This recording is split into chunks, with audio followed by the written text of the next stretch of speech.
I think I know who this first name is. Let's see. I'm going to guess this is Rob. Good morning. Hi, can you hear me okay? Haha, my intuition was correct. It's been a few weeks. It's kind of interesting. I've had an interesting few weeks since we talked last, Aaron, and I've come up with a few questions, if you don't mind.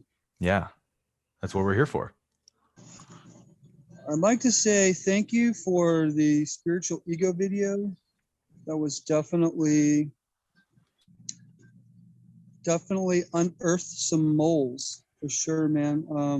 That was a really, really good one. And I really love your one on labels. And that one, man, is so easy to understand how we associate with the idea rather than the thing itself. That's just beautiful. You did such nice work on those videos. Thank you. Glad to hear it. First quick question is, today I'm having a thought returning. It's been felt that I have been blessed by grace because I watch a lot of the interviews and I hear a lot of the things that people struggle with. And for this particular stream of consciousness, I don't struggle with many of the issues that I hear a lot of people struggle with. A lot of things seem to come by grace, very easily understood, especially your teaching on non-doership, which recently I have come to understand is, I think personally, the single most important teaching in the world, because it really kind of covers everything. Is if you are not the doer, then that really covers every other teaching. And so yeah, I've really been focusing on that concept, and very recently been feeling it more intuitively, much more intuitively than conceptually. But it seems like the proportion in which I begin to feel it intuitively is the proportion in which this thought gets stronger. And here's that thought again. I think I brought this up maybe in a previous video, but I don't feel like it was explained in a place that's helping me to transcend this idea. But here's my repetitive thought. This experience seems to have. What's it going to look like? You've come so far. I mean, Aaron uses social media, but isn't social media an egoic, like if ego could give birth to something, wouldn't it be social media? Wouldn't it be all the things that people talk about in conversation that all have to do with the person? How can you even speak to somebody else? What is there to say once all is known? What will you look like? You know, what will you do? How will you live life? How will things be experienced? And then there's this thought about almost like your idea that all mantras speak to the ego, because it's like a retraining of the ego, right? And so when every thought arises that's from the person, like a night watchman, I've been saying, you know, what belief is that thought speaking from? Is it the belief in lack, the belief in outcome happiness, or the belief in fear? And it's gotten to this point where now there's a thought saying, yeah, but who's the one guiding you? Who's the one saying who's the thought, right? And so it's kind of turning into this, and it's kind of like, and then it morphs into, all you're really doing, Rob, is healing the mind. I mean, sure, we can heal the mind. We can stop living traumas and stop posting traumas onto your current events from the past. Sure, we can heal the brain, but what is there after that? This reality feels so real. You can touch things and taste them and pick them up, and the sun is shining and you can feel the warmth on your skin. It's so visceral. How could this be metaphysical? How could this actually be a dream? So I'm sure by now you see where I'm going with this. It just seems like the more freedom I feel in these wonderful moments, the stronger these types of thoughts seem to come back from behind and throw a noose around my perspective and yank me back down again. Mm-hmm. So do those thoughts make you feel good or bad, would you say? Good question. I see where you're going with this. I've run this. these are the only thoughts I've run through this filter that you're giving right now, that I think you're giving. Shouldn't presume to know, but it appears that those thoughts are coming from fear of the unknown, fear of the unexperienced. However, even though I run them through the three beliefs of the ego system, they seem, even though I narrate to myself, yeah, well, that thought's from fear, that can't be real.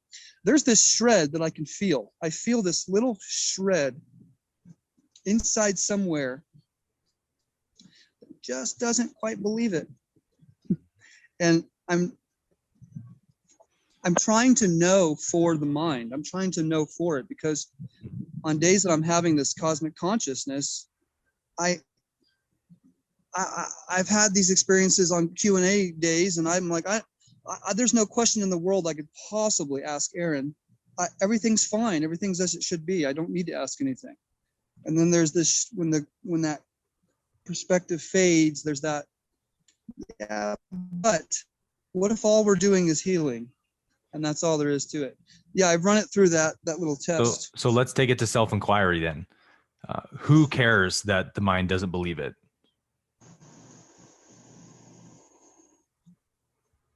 That's pretty revealing. Yeah. Yeah, it would just still be the personhood. Definitely. Does truth care if the mind believes its own projections? I imagine it wouldn't be concerned. Right.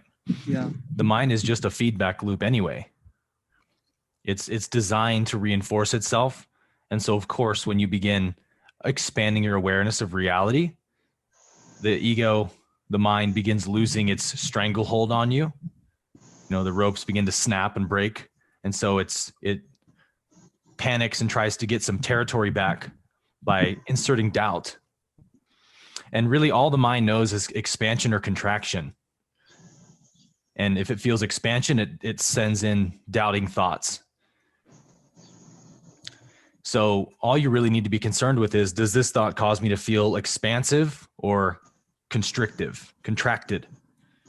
When you think, oh, is that true though? Maybe you are just a person. Maybe all this is just mind games.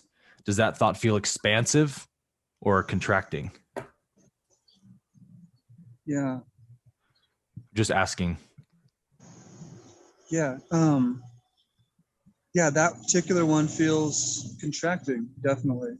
Okay, good. So just practice learning to really trust what feels expansive and to not trust what feels contracting. Because that's the only indicator of truth you need. You can take it to the three beliefs, but even those ultimately are just to show you what beliefs are contracting your awareness. And when you repeat the mantra, only what I do not give can ever be lacking, and you feel the expansion that comes from that, you just learn to trust that feeling of expansion.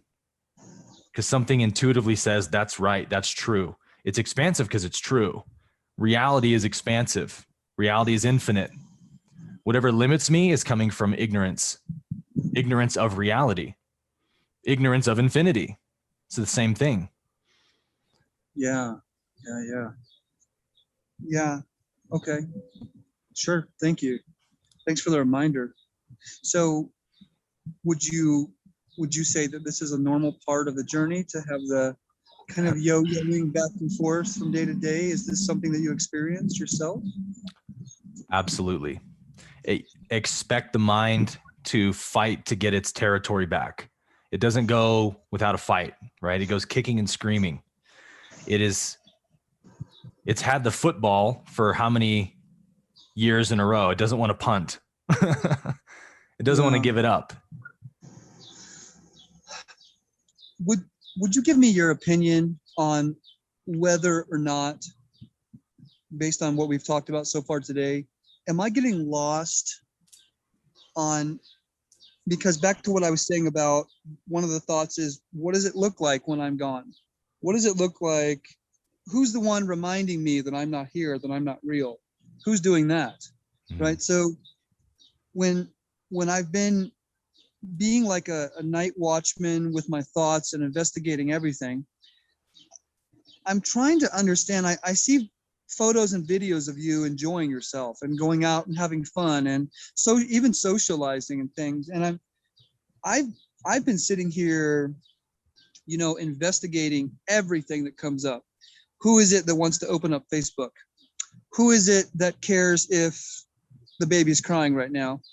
Who is it that feels the need to respond to the cashier? Everything is being investigated. Everything at every turn, every movement is being investigated, to the point that I'm trying to. It almost feels like, am I investigating movements that will be there when ego's not? Like, does that make sense? Like, right? Yes. What's left? I don't feel like I'm articulating this the way I want to. Am I making sense to you? I completely know. Yes. Okay. That is also, I believe, a natural effect of taking up self-inquiry, is that initially everything will begin being questioned, because until now it's all been taken for granted, so to speak. And that's okay. Let the questioning happen, because again, you're not doing the questioning. Questioning is just happening. But Right. the important point here is, if you find an urge to open Facebook, and then the question is, who wants to open Facebook? And maybe there's a recognition of, oh, ego's looking to get some dopamine hit by posting something that gets attention or whatever. Let's say you catch the thief in the home. That's fine. You can still open up Facebook and carry about your business, but just standing with the recognition of, oh, no one's doing this. This is just life's action happening through me. And it's important to allow life to move through you without restricting it, unless life stops you from doing so. If the urge suddenly goes away, great, then life did that too. But if the urge is there, go on with it, only with the awareness that there's no doer. Robert's not doing this of his own accord. This is life's action happening through Robert. So let's find out where life's taking you, because the mind can't possibly know or predict. So even life has no problem using an egoic urge for its own purposes. In fact, it's doing it all the time. So it's never the action that is right or wrong, but the identification that needs to be called into question. Man, you've just unveiled even more of a sticky area where identification is still attaching somewhere. That's incredible. It's so sticky, isn't it? It's subtle, yes. It's so sticky. So, yeah. But in time, it becomes very obvious. It's almost like you're saying that because so much inquiry is being done, it's trying to find a place to hide in between the questioning, in between the lines, so to speak. It's it does get crafty. I see what you mean now with the craftiness. So now you see the importance of trusting the expansion or contraction, because spiritual ego will always make you feel contracted, but it will convince you with some idea or concept why you probably should feel contracted about this. Maybe you should feel bad about what was just said or whatever. That came from guilt. Oh, shame on you. You should know better than to speak from guilt. And it'll speak this way to you, using spiritual concepts to justify itself. But if you just trust the feeling of expansion or contraction, you know what's really happening on the inside. If it's contraction, it's always from ego. It's never from source. Right. So just throw it out. Ignore it. Okay. So my last comment to that is going to be very, very first grade compared to your teaching, but I'm just going to say it anyway. It's really just watching constantly. That's it. Separating from the doership of it, even if the body still has the urge to open up Facebook and text something, as long as awareness is simply watching it happen, that's it. Yes, and that recognition will reveal to you that awareness, like this question you're asking of, well, should I not do it if I find out that it's ego that's driving the intention? Yeah, even that's doership, isn't it? Who's going to stop the action? Oh, let me insert myself in here and stop reality from doing what it was just doing. That's also ego. So just let actions happen and just observe. And this has a very radical, purifying effect on the mind. When you truly observe without involvement, then actions which are coming from a place of lack and limitation and separation are easily and quickly recognized, and the interest in those actions is deflated right away. And you find that the urge to carry on those actions just doesn't arise anymore, because intelligence is recognizing it as unintelligent, so it has no interest. But when you get involved, you think it's your action, so you endow it with meaning, and then the action will carry on. Does that make sense? Right. Yes, man, just very much so. It's interesting because it was thought that this point had been passed, but Right. here it is. Also ego. Who cares if it's been passed or not, right? Only ego cares. The self has no questions of what's been passed or transcended or not. It already is that. Wow, it's incredible you took this journey, Aaron, and you've gotten to where you are. I mean, not that there's a you doing it, obviously, but it's just incredible, man. So, okay, thank you, man. Let me put one more analogy to you, Robert, that might help. If you have a let's say a negative feeling, or a doubting thought that seems to be real and gives you lots of trouble, this is the nature of an illusion, right? If you're looking at a mirage and you believe that the mirage, if you believe in the mirage, you don't know it's a mirage, right? Because you give it reality it doesn't have. You say, oh, there's a lake just beyond the next sand dune. And so because of your belief, you walk further into the desert towards the mirage. And at some point, the mirage reveals itself as a mirage, and the mind recognizes, oh, it's not there. There isn't a lake across the next sand dune. And so the actions follow the mind at that point. The body stops walking because the body just acts out whatever's happening in the mind. So illusions only appear to be real because they borrow reality. At the moment, they're not given reality. They have none, and they have no effects. When you know it's a mirage, it can't draw your attention. You don't walk towards it any longer. So in the same way, imagine, a negative feeling, a negative thought you're struggling with, and it seems so real. Compare that to like a rattlesnake on the path, and it's blocking your path and it's rattling and hissing. The way illusions work is that the moment you stop seeing the rattlesnake stops seeing you, and you just walk right through it. This is a fundamental component of transcendence that has to be acknowledged at some point, is that I give everything all of the reality it has. I'm never at the receiving end of a thought. I'm never a victim to a thought. It seems to be real because I say so. And that recognition is true empowerment. Yeah.